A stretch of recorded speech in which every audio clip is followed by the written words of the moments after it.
आयुष और नेहा दो अनाथ भाई बहन थे। उनके माँ बाप एक दुर्घटना में मारे गए थे। तब ये दोनों बहुत ही छोटे थे। इसके बाद वे अपनी चाची के पास रहने लगे। चाची का नाम वीना था।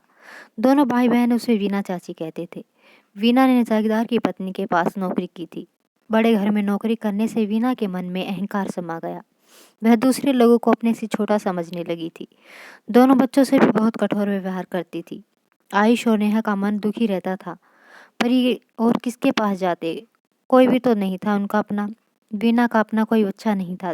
जागीरदार की पत्नी मरते समय वीना के लिए कुछ धन छोड़ गई थी। इसलिए जैसे तैसे वीना और बच्चों का जीवन चल रहा था।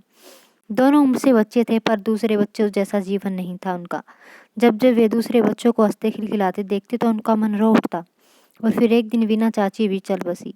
अब तो आयुष और नेहा बिल्कुल ही अकेले रह गए थे इतनी बड़ी दुनिया में। हाँ, वीना के कुछ मित्र अवश्य थे जिन्होंने तय किया था कि आयुष और नेहा के लिए अनाथालय ही सबसे अच्छी जगह है।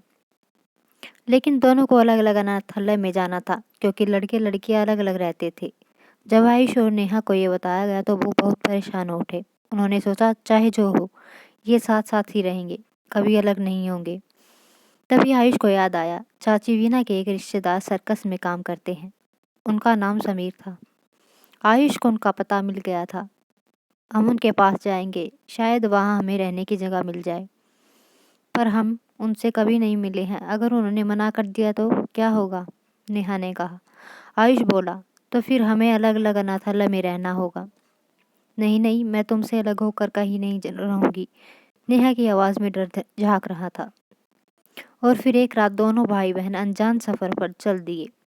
वे कुछ नहीं जानते थे कि कहाँ जाना है और किसके पास जा रहे हैं, वह कैसा आदमी है। पर एक नन्ही सी आशा भी थी, शायद रास्ता मिल जाए। ये समीर नाम व्यक्ति उन्हें अपना ले, तब उन्हें अनाथालय में नहीं जाना पड़ेगा। इस तरह अंधेरी सड़कों पर नहीं भटकना पड़ेगा। रात बीतने लगी। दोनों भाई बहन चले जा रहे थे। सड़क के दोनों मकानों में लोग आराम की नींद में डूबे थे। पर अभागे आयुष और नेहा आश्रय की खोज में भटक रहे थे। नींद सताने लगी तो दोनों एक मकान की सीढ़ियों पर लेट गए। फिर न जाने कब नींद आ गई। अचानक से आयुष की नींद खुल गई। एक आदमी पास में खड़ा उसे झकझोर रहा था। वह उस मकान में रहता था। अब तक नेहा की भी नींद टूट गई थी। उस आदमी को दो बच्चों को इस तरह खुले में सोता देखकर हैरानी हो रही थी। उसने पूछा तो आयुष ने सारी बात कह सुनाई। बता दिया कि उनके अंकल समीर सर्कस में काम करते हैं। उस आदमी ने बता दिया कि सर्कस मुंबई में खेल दिखा रहा है। उसने कहा, बच्चों रात को मेरे घर में आराम करो, सुबह चले जाना। बाकी रात दोनों ने नरम बिस्तर पर आराम से बिताई। सुबह अंकल समीर की खोज में चल दिए। वे पूछताछ पढ़ते रहे। जब आयुष और नेहा मुंबई में पहुंचे तो सर्कस अभी वहां नहीं पहुंचा था। कुछ देर बाद सर्कस की गाड़ियां एक मैदान में आकर खड़ी होने लगी। उनमें हाथी, घोड़े और सीखचेदार बड़े बड़े पिंजरों में शेर भी थे। वे वहां खड़े खड़े देखते रहे और रोमांचित होते रहे। किसी सर्कस को इतने निकट से देखने का दोनों भाई बहन के लिए ये पहला मौका था। उन्होंने समीर के बारे में पूछा तो एक आदमी दोनों को अपने साथ ले गया। समीर अधेड़ उम्र का गंभीर चेहरे वाला आदमी था। जब उसे पता चला कि उसके भतीजा भतीजी आए हैं तो वह हैरान हुआ और अपने तबेले से बाहर आया। आयुष और नेहा ने उसे नमस्कार किया। चाची वीना के बारे में बताया। कहा, अब हमारे पास कोई स्थान नहीं है रहने के लिए, इसलिए हम आपके पास आए हैं। हम अलग अलग अनाथालय में जाकर नहीं रहना चाहते। समीर अकेला रहता था। उसे दोनों बच्चों का आना अच्छा नहीं लगा। वह वीना का दूर का रिश्तेदार था। उसे ये कल्पना नहीं थी कि इस तरह दो अनाथ बच्चे ढूंढते हुए यहाँ तक आ जाएंगे। पर आयुष और नेहा को एकदम दुत्कार भी नहीं सकता था क्योंकि सारे सर्कस में समीर के रिश्तेदारों की चर्चा होने लगी थी। समीर से कठोर स्वर में कहा, तुम दोनों मेरे पास क्यों आए? अनाथालय में चले जाते तो अच्छा रहता। खैर, जब तक सर्कस खेल दिखा रहा हूँ तब तक मैं तुम दोनों लोगों का ध्यान साथ रखूंगा। उसके बाद तुम जानो तुम्हारा काम। आयुष और नेहा समीर के रुखे व्यवहार से सहम गए। वे जाते भी तो कहा। वे जानना चाहते कि सर्कस कब तक खेल दिखाएगा, पर कुछ भी पूछने की हिम्मत न हुई। इस तरह नेहा और आयुष कब सर्कस के साथ रहने लगे। वहाँ की दुनिया उनके लिए अनोखी थी। दिन में सर्कस के कलाकारों अभ्यास करते देखते तो विचित्र लगता। सर्कस जिस कस्बे में जाता, कलाकारों के बच्चे वहाँ के स्कूल के पढ़ने के लिए जाते।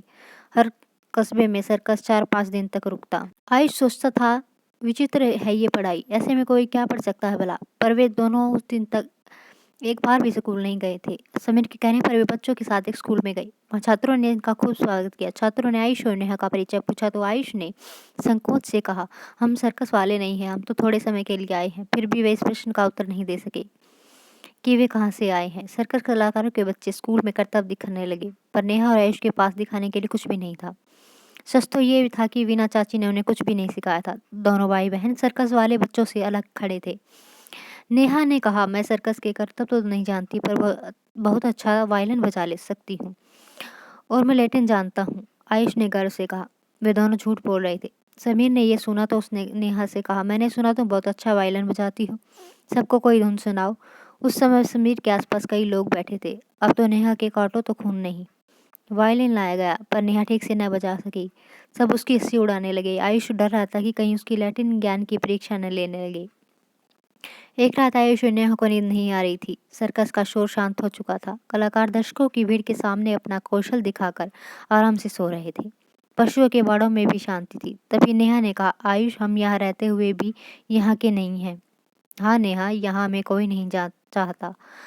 समीर अंकल तो जरा भी पसंद नहीं करते। आखिर हम क्या करें? हमें समीर अंकल का मन जीतना चाहिए, नेहा ने आयुष से कहा।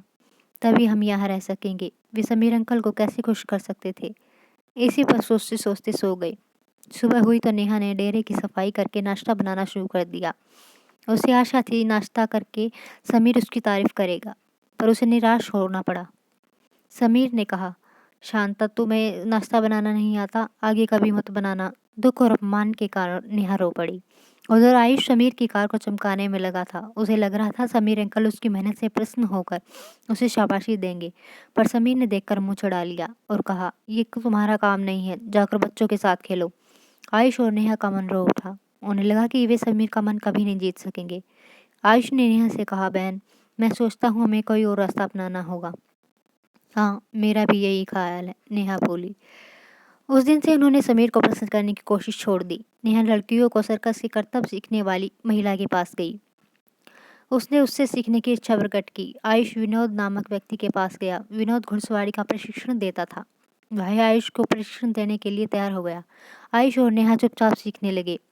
ये वे सब समीर से चिपकर कर रहे थे। वे उसे चौंका देना चाहते थे। आयुष सुबह मुंह धोकर अंधेरे में सीखने के लिए निकल जाता। इसी तरह दिन बीत रहे थे। समीर को आयुष और नेहा के बारे में सचमुच कुछ पता नहीं था। वह उन्हें अपने पर बोझ मान रहा था। चाहता था कि सर्कस का सीजन खत्म हो तो वह दोनों से छुट्टी पा ले। एक सुबह सर्कस में हड़कंप मच गया। सब इधर भागकर दौड़ रहे थे। आयुष भी बाहर आकर देखने लगा। सब हाथियों के बाड़े की तरफ दौड़े जा रहे थे। पता चला बसंती नामक हथिनी गुस्से में है। उसने महावत को उठाकर फेंक दिया था और न जाने क्या कर बैठे। आयुष जाकर बाड़े के बाहर खड़ा हो गया। बसंती बार बार सूंड उठाती और इधर से उधर हिलाती। सब कह रहे थे, दूर रहो, पर आयुष न जाने बसंती के पास जा पहुंचा। वह हथेली से बसंती की सूंड थपथपाने लगा। वहां खड़े लोगों में सन्नाटा छा गया। सब सांस रोक के देख रहे थे। वे आयुष के लिए चिंतित थे। सोच रहे थे कि बसंती अब उसे पैरों से कुचल देगी, पर ऐसा कुछ न हुआ। आयुष द्वारा इस तरह सूंड थपथपाने से बसंती की उत्तेजना शांत होती गई। आयुष की जेब में गाजरें थी। उसे गाजरें दी तो बसंती खाने लगी। कुछ देर में वह सामान्य हो गई। आयुष बहुत देर तक बसंती के पास खड़ा दुलारता रहा। पूरे सर्कस में आयुष के साइज की चर्चा थी। लोग कह रहे थे, अगर आयुष न होता तो बसंती न जाने क्या कर डालती। आयुष सोच रहा था कि क्या समीर अंकल ने भी ये बातें सुनी होंगी। वह सर्कस का आखिरी दिन था। समीर ने आयुष और नेहा से कहा, अब मैं तुम्हें विदा लूंगा। मैंने तुम दोनों के लिए स्कूल में व्यवस्था कर दी। तुम्हारी वीना चाची के मित्र तुम्हारी देखभाल करेंगे। वीना चाची के मित्रों के पास जाने की बात सुन दोनों परेशान उठे। उन्हीं के पास से आकर तो आयुष नेहा यहाँ आए थे। अब वे सर्कस की जिंदगी स्वीकार कर चुके थे, तो उन्हें फिर से निकालने की तैयारी हो रही थी। उसी रात सर्कस के तंबू में आग लग गई। घोड़े इसमें फंस गए। आयुष ने देखा तो फिर दौड़ता हुआ तंबेले में घुस गया। घोड़े के बंधन खोलकर बाहर ले आया। इस काम में उसे भी चोट आई, पर उसने परवाह नहीं की। उसे खुशी थी कि उसने घोड़े को जलने से बचा लिया।